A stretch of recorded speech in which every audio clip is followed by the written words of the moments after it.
요한복음은 신학 서적입니다. 그 안에 보면 우리 예수님께서 어떤 분이신가, 에고 에이미가 7가지가 등장해 있습니다. 우리는 말씀을 통해서 나는 세상의 빛이다 라고 말씀하셨고, 나는 세상의 생명의 떡이다 말씀하셨습니다. 오늘 본문은 그 7가지 중에 3번째인 나는 양의 문이다 라는 내용입니다. 여러분, 이 말씀을 이해하시려면 예수님 당시에 그 양을 치는 어떤 문화나 환경을 좀 아셔야 합니다. 이스라엘 사람들이 대부분 목축을 하지 않았겠습니까? 메마른 광야에서 살다 보니 농사를 지을 수가 없습니다. 그래서 양과 염소를 쳐서 그들은 먹고 사는 그런 사람들이었습니다. 낮에는 들판에 나가서 양들의 풀을 뜯기게 합니다. 그리고 저녁이 되면 이 양들이 들짐승들의 공격을 받게 돼요. 그래서 이 양들을 지키려고 이 목자들이 각각 주인들이 양들을 다 데리고 마을로 내려오게 됩니다. 그리고 마을로 내려오게 되면 공동 우리를 만들어 놓고 그 안에다가 각자 주인들의 양을 다 집어넣는 거예요. 이 높이는 담이 약 3m 정도 됩니다. 왜냐하면 들짐승들이 쳐들어오지 못하도록 막게 된 거예요. 이 마을 속의 공동 우리는 한 개인의 소유가 아니었습니다. 마을 전체 소유이죠. 그리고 문은 딱 한 개만 만들어 놓았습니다. 더 놀라운 사실은 이 문에는 문짝이 없습니다. 대신 목자가 거기서 서서 지키는 거예요. 그래서 드나들 때마다 목자를 통하지 않고서는 오직 하나의 문밖에 없는데 양들이 드나들 수 없게 돼 있는 것입니다. 이런 상황 속에서 오늘 말씀에 예수님께서 자기 자신에 대해서 7절에 이렇게 말씀하십니다. 우리 다 같이 7절을 읽겠습니다. 그러므로 예수께서 다시 이르시되 내가 진실로 진실로 너에게 말하노니 나는 양의 문이라. 한번 따라해 봅시다. 나는 양의 문이라. 우리 예수님께서 말씀하신 나는 양의 문이다 라는 말씀에는 한 가지 전제가 들어 있습니다. 저와 여러분은 양이라는 사실입니다. 우리가 시편 23편에 다윗의 시를 기억하십니까? 여호와는 나의 목자시니 내게 부족함이 없으리로다. 이게 다윗이 왕임에도 불구하고 하나님을 자기의 목자라고 말하고 있습니다. 그러면 다윗 자신은 양이라는 선언인 것입니다. 예수님과 다윗이 자기 자신을, 왜 우리 자신을 양이라고 말했을까요? 여기는 이유가 있습니다. 양이 가지고 있는 3가지 속성 때문에 그렇습니다. 양은 첫 번째 속성이 있는데 자기 자신을 스스로 보호할 능력이 없는 동물이에요. 양은 날카로운 발톱도 없습니다. 상대방을 물어뜯을 수 있는 이빨도 없어요. 상대방을 쳐받을 수 있는 뿔도 없습니다. 그래서 양은 사실은 얼마나 연약한 존재인지 목자가 지켜주지 않으면 누워서 자는 법이 없답니다. 왜요? 들짐승의 공격을 받을 가능성이 많으니까요. 그래서 목자가 지켜줘야만 이 양이 배를 깔고 잠잘 수 있다는 거예요. 이 당시에 동물들을 보면 2가지 동물이 있었습니다. 보고 뛰는 동물이 있고 뛰고 보는 동물이 있었어요. 양은 어떤 소리가 와다닥 나면, 어떤 소리가 충격이 나면 양은 일단 뛰고 보는 존재였답니다. 연약하기 때문에. 근데 호랑이와 사자는 달라요. 어떤 소리가 쿵 하고 나면 이 호랑이와 사자는 일단 보고 뜁니다. 이런 차이점이 있는 거예요. 공격할 능력도 없습니다. 자기 스스로 보호할 능력도 없어요. 이 양이 살 수 있는 방법은 목자 지켜주는 수밖에 없습니다. 저와 여러분과 너무 비슷하지 않습니까? 제가 15년 전에 이스라엘의 성지순례를 갔던 적이 있습니다. 베두인 민족을 가서 야생 생활을 한번 해본 적이 있는데요. 우리가 왔다고 해서 그 당시 제사를, 번제를 재현해 놓는 것을 보여주더라고요. 살아있는 양을 끌어다가 제사장 복장을 한 사람들이 이제 쇼를 해주는 겁니다. 살아있는 양을 산채로 잡는 거예요. 참 놀라운 것은 양이 이렇게 뒤집어 놓으니까 발만 바둥바둥하지 꼼짝도 못해. 산채로 배를 가르는데 소리만 내는 겁니다. 도망도 못 가요. 힘이 없으니까 말이죠. 제가 그 제사법을 재현하는 것을 보면서 이런 생각을 갑자기 감사한 마음이 들었어요. 여러분, 본래 번제라는 것이 무엇입니까? 내가 죽어야 되는데 어린 양이 대신 죽어주는 것 아닙니까? 또 한 가지, 우리 하나님이 만약에 번제를 드릴 때마다 호랑이 드려라 이랬다면 여러 사람 죽었다. 그래서 이렇게 힘이 없고 저항할 수 없는, 공격할 수 없는 어린 양을 드리라고 하신 것이 얼마나 감사한가. 그걸 제가 느껴본 적이 있어요. 양은 바로 그런 존재입니다. 여호와는 나의 목자시니, 이것은 하나님, 저는 이렇게 연약한 존재입니다, 이런 고백이었던 거예요. 양은 또한 두 번째로 스스로 깨끗하게 할 능력이 없어요. 우리가 달력 같은 데 보면 하얀 양이 나와 있지 않습니까? 그거 다 거짓말이에요. 제가 뉴질랜드에 가본 적이, 코스타 집회 때문에 가본 적이 있는데 그 목동 체험을 한번 해본 적이 있습니다. 양이 얼마나 더러운지요. 똥이 막 덕지덕지 달라붙어 있었어요. 저한테 털을 깎아보라고 하더라고요. 털을 깎는데 막 토할 줄 알았습니다. 이게 역겨워가지고 냄새가 얼마나 나는지요. 이 구린내와 누린내가 막 범벅돼가지고요, 머리가 아픈 거예요. 이 양이 1년에 딱 한 번 깨끗해지는 시기가 있습니다. 그게 언제냐면 초겨울이 되면 양의 털을 바짝 깎아 놓습니다. 이 털을 깎아 놓으면 그 위에 하얀 털이 솟아나오거든요. 그때 1년에 단 한 번 깨끗해지는 거예요. 여러분, 저와 여러분과 너무 비슷하지 않습니까? 우리의 죄를 우리 스스로 해결할 방법이 없어요. 우리 주님께서 십자가에 대속해 주셔야, 우리의 죄를 깎아 주셔야만 우리 죄가 사함받을 수밖에 없다는 사실, 우리와 너무 비슷합니다. 그래서 여호와는 나의 목자시니, 하나님, 저는 저의 더러움과 죄를 스스로 해결할 수 없습니다, 이런 의미였던 겁니다. 또한 양은 세 번째 특징이 있습니다. 시력이 너무 나빠요. 이게 3m밖에 보이지 않는답니다. 동물 중에 어떻게 이런 동물이 있나요? 그래서 벼랑 끝에서 많이 떨어져 죽는 이유가 거기 있답니다. 달리다가 벼락을 보면, 벼랑 끝을 보면 이미 멈출 수가 없는 거예요. 이렇게 시력이 나쁜 어린 양이, 양들이 살아남을 수 있는 방법은 한 가지밖에 없습니다. 목자의 3m 반경을 벗어나지 않으면 됩니다. 할렐루야. 이런 문제 때문에 오늘 성경은 예수님께서 양의 문이라 라고 말씀하십니다. 우리는 이런 연약하고 공격할 능력이 없고 스스로 깨끗하게 할 수 없는 그런 존재라는 사실을 잊지 마시기 바랍니다. 이런 양들을 공동우리에 가두어 놓습니다. 이 공동우리는 세상을 뜻합니다. 아니, 이 유대인들이 갇혀있는 율법주의를 상징하는 공간이에요. 이러한 세상에서 목자가 어느 날 양의 이름을 부릅니다. 야, 나와라! 이렇게 말하지 않아요. 안락교인들 나와라! 이렇게 말하지 않았다는 겁니다. 정확하게 그의 이름을 부르셨다는 거예요. 오늘 성경의 3절은 이렇게 말합니다. 우리 3절을 다 같이 읽겠습니다. 문지기는 그를 위하여 문을 열고 양은 그의 음성을 듣나니 그가 자기 양의 이름을 각각 불러 인도하여 내느니라. 아멘. 여러분 보십시오. 이 목자가 부를 때 이미 그 양들을, 이게 주인이 있거든요, 목자가. 그래서 양이 다 섞여 있지만 내 소유의 양이 보이는 겁니다. 알고 있어요. 그리고 각각의 이름을 지어놨어요. 그리고 그 이름을 부르는 겁니다. 야, 나와라, 안락교인 나와라 라고 말하지 않고 동일아 나와라, 은순아 나와라. 여기서 은순이는 제 아내입니다. 이렇게 이름을 딱 불러서 그 우리 안에서 부르시는 거예요. 사랑하는 성도 여러분, 이름을 부른다라는 것은 A도 내가 보았다라는 의미이고요, 알고 있다는 뜻입니다. 이걸 신학적으로 말하면 내가 예정했다는 겁니다. 언제부터요? 창세전부터, 이 세상을 창조하기 전부터 저와 여러분을 예정하시고 구원하기로 작정하셨다는 거예요.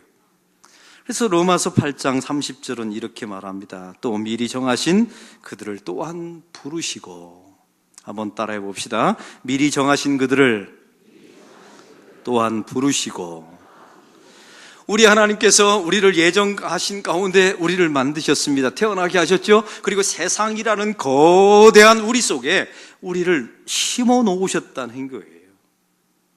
유대인들이 율법주의라고 하는 거대한 세상 속에 갇혀 있었죠. 하나님께서 하나님의 택하신 백성들을 바로 그곳에 놓아두시고 심어 놓으셨어요. 어느 날 예수님께서 우리를 부르시는 겁니다. 개별적으로 말이죠. 집단적으로 부르지 않아요. 우리 하나님은 우리를 활동적으로 부르지 않고 인격적으로 불러서 그의 이름을 꽉 찍어서 부르십니다. 여러분, 다메섹에서 예수님께서 사울을 만나게 됩니다. 이때 기억나십니까? 사울아, 사울아, 어찌하여 내가 나를 핍박하느냐, 이 이름을 불러주세요. 여리고 땅에서 세리장이었던 삭개오를 기억하십니까? 뽕나무 위에 올라갔을 때 삭개오야 이리 내려오너라, 내가 오늘 너희 집에 유하여야 하겠다라고 그의 이름을 정확하게 말씀하십니다. 디베라 바닷가로 도망갔던 베드로를 보십시오. 예수님께서 찾아가십니다. 요한의 아들 시몬아, 네가 나를 사랑하느냐, 정확하게 이름을 부르세요. 호렙산에 있었던 모세를 기억하십니까? 모세야, 너는 이곳은, 너희가 선 곳은 거룩한 땅이니 너의 발에서 신을 벗어라. 우리 주님께서 말씀하십니다. 왜요? 이미 알고 있어요. 이름을 안다는 것은 알고 있습니다. 이미 그를 보고 있었어요? 아니, 사랑하고 있었다는 의미입니다. 할렐루야. 그래서 그의 이름을 정확하게 불러내신 거예요. 그 세상이라는 거대한 우리 속에서 말이죠. 이게 하나님의 구원의 시작입니다. 저희 가정은 최근에 둘째 아들을 군대에 보냈습니다. 첫째 아들은 공익을 했기 때문에 사실은 집에서 출퇴근하고 이건 군인이 아니다, 내가 항상 얘기했어요. 근데 둘째 아이는 24단 양평에 이제 신교대 군사훈련을 받으러 가게 되었지요. 얼마 전에 이제 홍천으로 배치받는, 최전방으로 배치받는다는 소식을 들었습니다. 우리가 이제 입교대 훈련소에 제 아내와 더불어 제 아이를 태우고 이제 갔습니다. 한 380명 정도가 한꺼번에 입소를 하더라고요. 근데 이제 부모님들이, 어머니들이 보니까 주변에 막 훅훅 울고 난리도 아니에요. 눈이 뻘개지고 울고, 이게 죽으러 가는 것도 아닌데 어머님들이 다 그러고요. 어머니들이 그러고 있더라고요, 아내 보니까. 근데 이걸 이제 부대가 눈치챘나 봅니다. 마지막에 빵빠라빵 하고 이제 경수경례하고, 다른 부대는 다 부모와 만날 시간을 주거든요.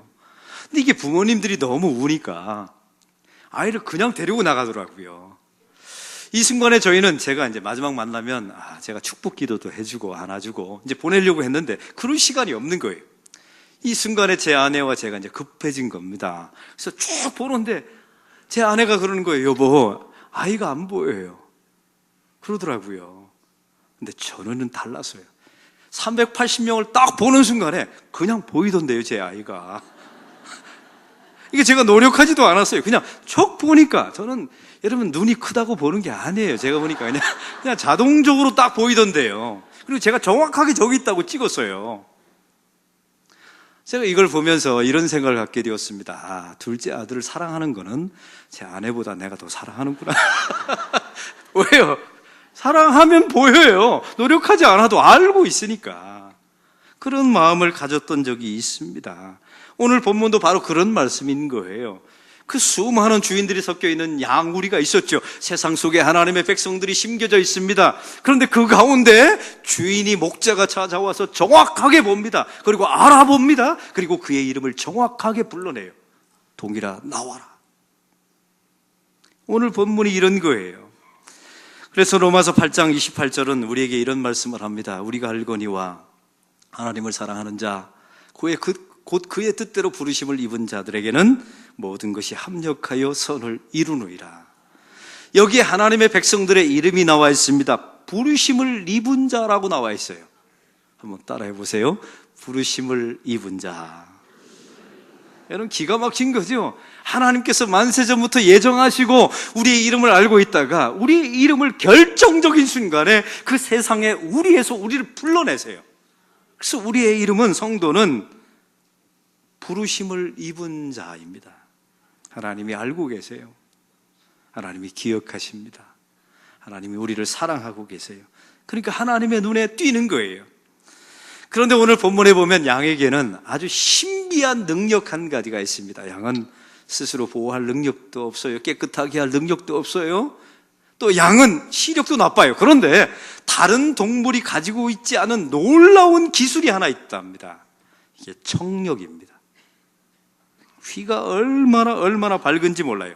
이 밝은 귀를 가지고 자기 주인의 목소리를 100% 알아듣는다는 거예요. 이걸 동물학자들이 한번 테스트를 해봤답니다. 이게 같은 우리의 여러 주인들의 양들이 섞여 있잖아요.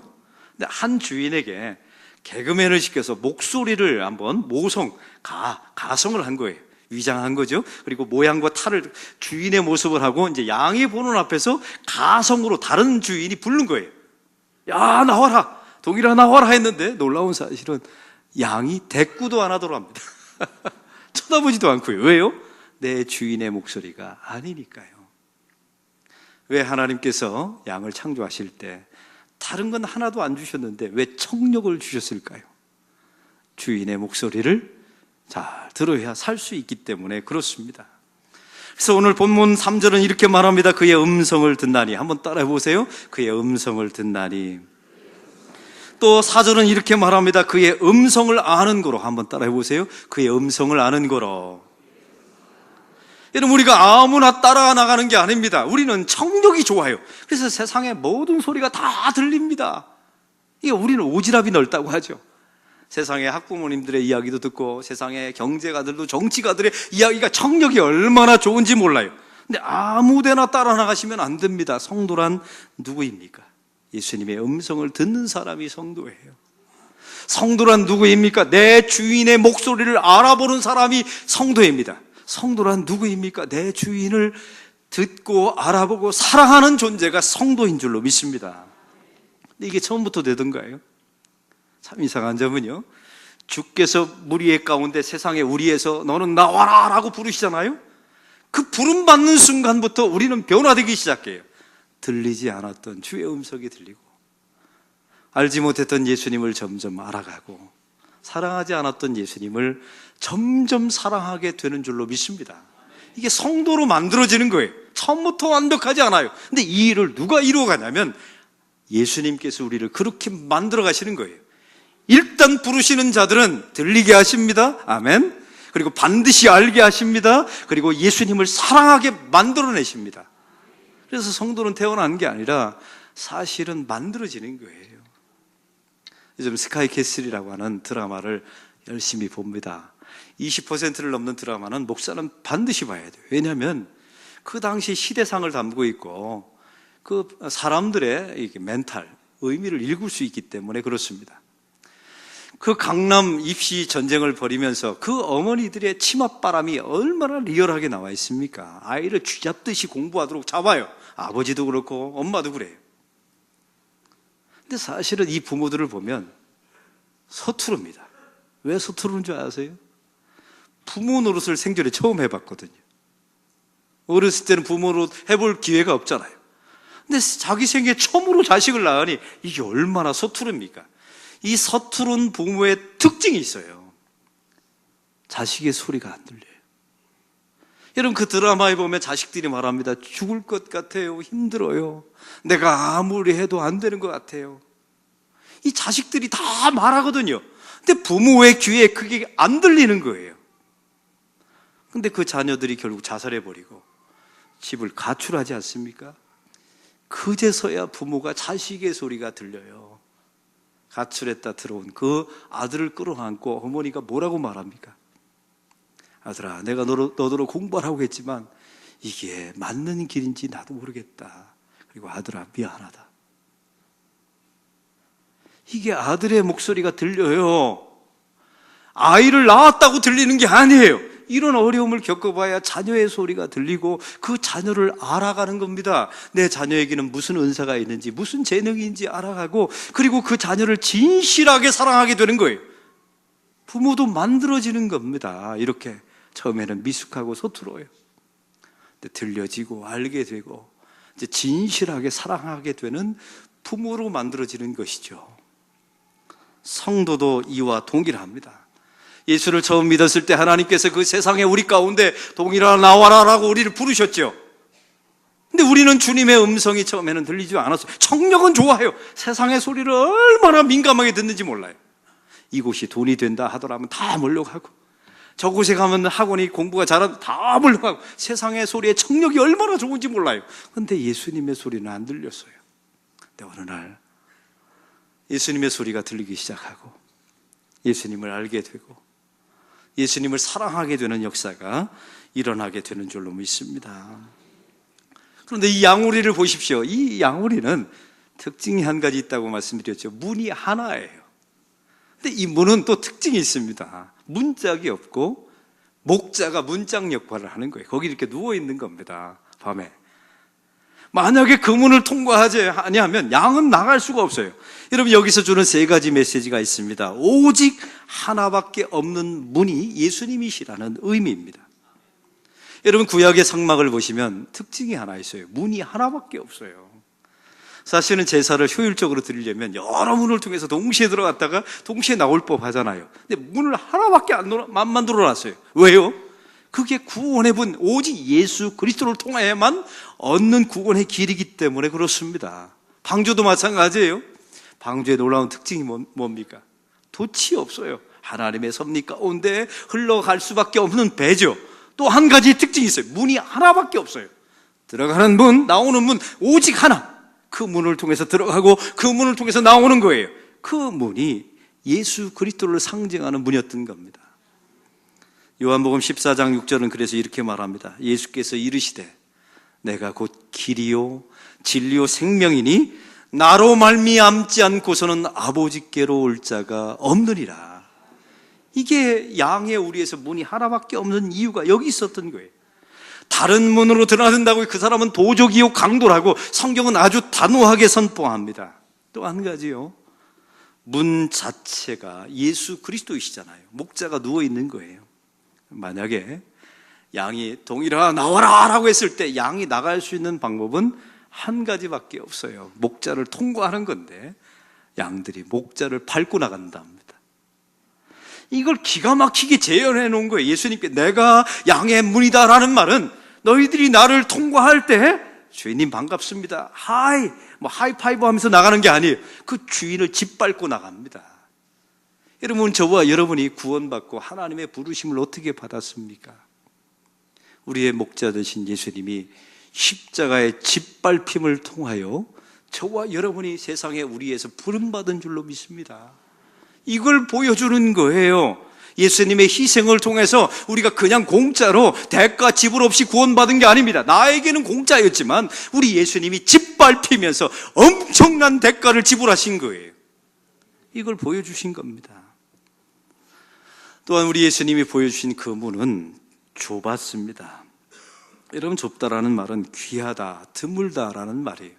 오직 예수님 한 분만으로 구원 얻을 수밖에 없다라는 귀함, 드문다, 이것을 표현하고 있는 거죠. 또 한 가지는 좁은 문은 고통이 따른다는 사실을 잊지 마시기 바랍니다. 신약에 보면 예수님께서 좁은 문으로 들어가라 라고 말씀하세요. 오늘 우리도 마찬가지입니다. 목자가 서 있는 이게 문인데 그 문은 좁아요.